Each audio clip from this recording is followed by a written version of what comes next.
Hi, Julie Rader here with the weekly astrological update for the week of November 27th through December 4th. I am getting this to you a bit late. I'm definitely feeling the Mars retrograde trine Saturn and feeling that I'm getting a lot done and that there's a huge to-do list right now.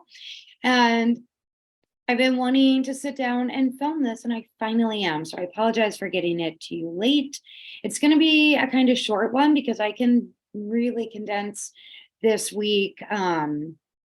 It's really about today, Monday, tapping into this Mars Saturn trine. And Saturn is in Aquarius. It has been for some time. Mars is retrograde in Gemini. It's spending 7 months in Gemini. We're right in the middle of it. The retrograde period will end mid-month in January. But it's this is about, okay, what can you tackle on your to-do list? Because at the end of the week, it will not be that energy at all. So today, and even some tomorrow, I mean, Moon is void of course tomorrow. So as much as you can, I apologize for getting this to you late, but Monday, tackle the things on your to-do list. Just get them done, be disciplined, and make it happen. It's on the moon's day. The moon is in Aquarius. So maybe there are some more technological things. Maybe it's reaching out to friends as well, or groups that you're working with and returning emails and things like that. Definitely get it done today. Then on Tuesday, on Mars's day, we have Mercury in Sagittarius opposing Mars retrograde in Gemini. Now, this Mercury opposite Mars, it's like planet of communication opposing the planet of motivation, but also the planet of war. So there is a bit of a tug of war that is going on communication wise. Now we can use this and maybe plan something. Maybe it's time to work out a strategy or something like that. Wouldn't shoot off an email on this void of course moon, Mercury opposing Mars would not shoot off something that just do not be impulsive on Tuesday or Wednesday. That will be the energy. So as much as possible, tap into, we also have a bit later in the day, Mercury in Sag, then making a sextile to Saturn in Aquarius. Now, this is an energy where write down your strategy. So at first you're going to get the impulse, and then by Tuesday evening, write it down. Start making a plan. At 4:15 p.m.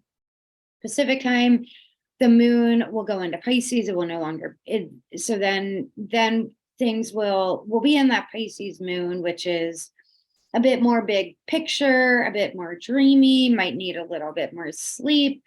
So again, even though we have this beautiful aspect between planet of communication and the planet of discipline and working things through, moon's in Pisces, stay with big picture and just sort of be strategically working it out in your mind, meditate on what you want to happen, things like that.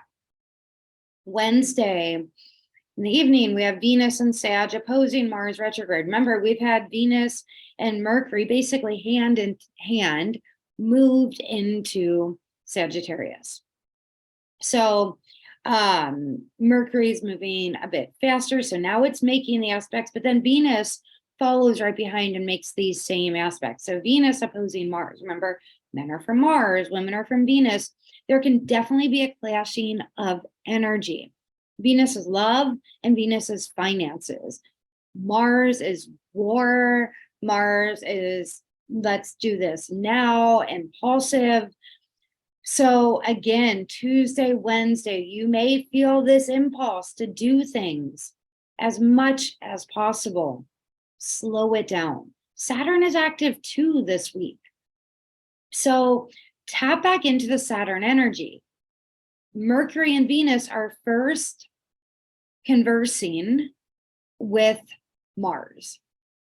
This impulse wanting to do it now, be reactive, things might fly out of your mouth. Remember, once the toothpaste is out of the once the toothpaste is out, you can't put it back in. So having trouble saying that, but you know what I mean. When you squeeze the toothpaste out, you can't squeeze it back in. So tap into Saturn, take a deep breath, take a walk, do whatever you need to do to save those relationships. Tap into that mental filter, because the next aspect that Mercury has and then Venus has is with Saturn. Saturn is the disciplinarian. What could happen is that things fly out of your mouth that you can't take back, and then you have to deal with it in a Saturn way, like the parent pointing their finger at you or whatever it is, disciplining you. Why not just, you knowing forewarned is forearmed, you say, oh, this is that impulse Julie was warning me about. I'm going to take a deep breath. I'm going to remove myself from the situation and not say a word. And then this aspect will come in with Saturn, which will then, Saturn is more like the elder, Mars is more like the toddler. So the toddler wants to throw a tantrum or do whatever it's going to do with this opposition to Mars and Venus. Saturn comes in and Saturn says, okay, Saturn rewards those of us that work with Saturn. So if you can know this is happening when the impulse comes up, instead of throwing a fit, do something healthy. Then when Saturn comes in, you will be rewarded.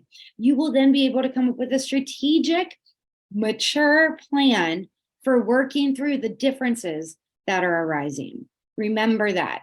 Take a deep breath. You will see others around you. Think about when you're driving by like a car lot that has that, that balloon thing where the arms are flowing in the air. Think of the other people that are reacting in this way. Just look at them and just sit back and notice that that's what the energy is right now. Choose to be the observer rather than so reactionary. That's the best advice I have for you on Tuesday, Wednesday. And then on Thursday, we have Mercury, planet of communication, in Sagittarius, making a challenging square to Neptune and Pisces. Now, Neptune is about to station direct. Neptune is a planet of the subconscious mind, and it also can make the mind a bit foggy. So with the square to Mercury on Thursday, we may not be seeing things clearly. It's a Pisces moon. We have Venus and Sagittarius then making a sextile to Saturn. Thursday, the best usage of this energy is do something that will tap you into your subconscious mind. Do something meditative, stream of consciousness journaling, do yoga, swim, do something where you don't have to verbalize what you're feeling because it may not come out like you want it to.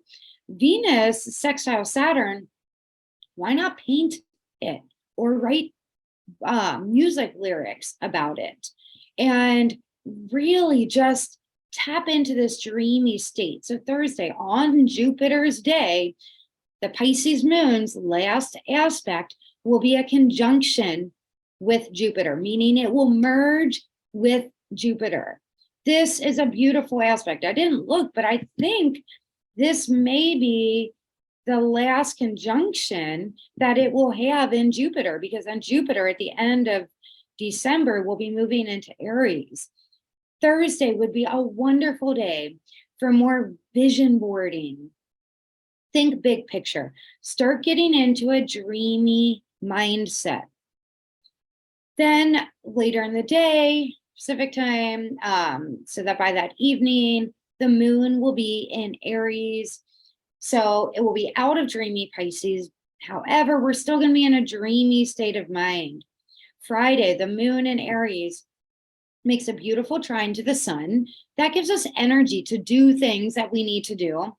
But then it's also conjunct Chiron. So Chiron is a wounded healer. Friday would be a wonderful day for taking action in your emotional and mental health and well-being. Talk to a therapist, get a good massage. If you have an energy healer, something like that, great day for doing that. I don't know what so moon in Aries, trine sun in Saturn. You may also want to get out and do something sporty. Be a great day. Like for me, I'm seeing this and I'm like, oh, that'd be super fun to get out and like play soccer with my kids. I'm gonna actually put that in our daily planner for this week.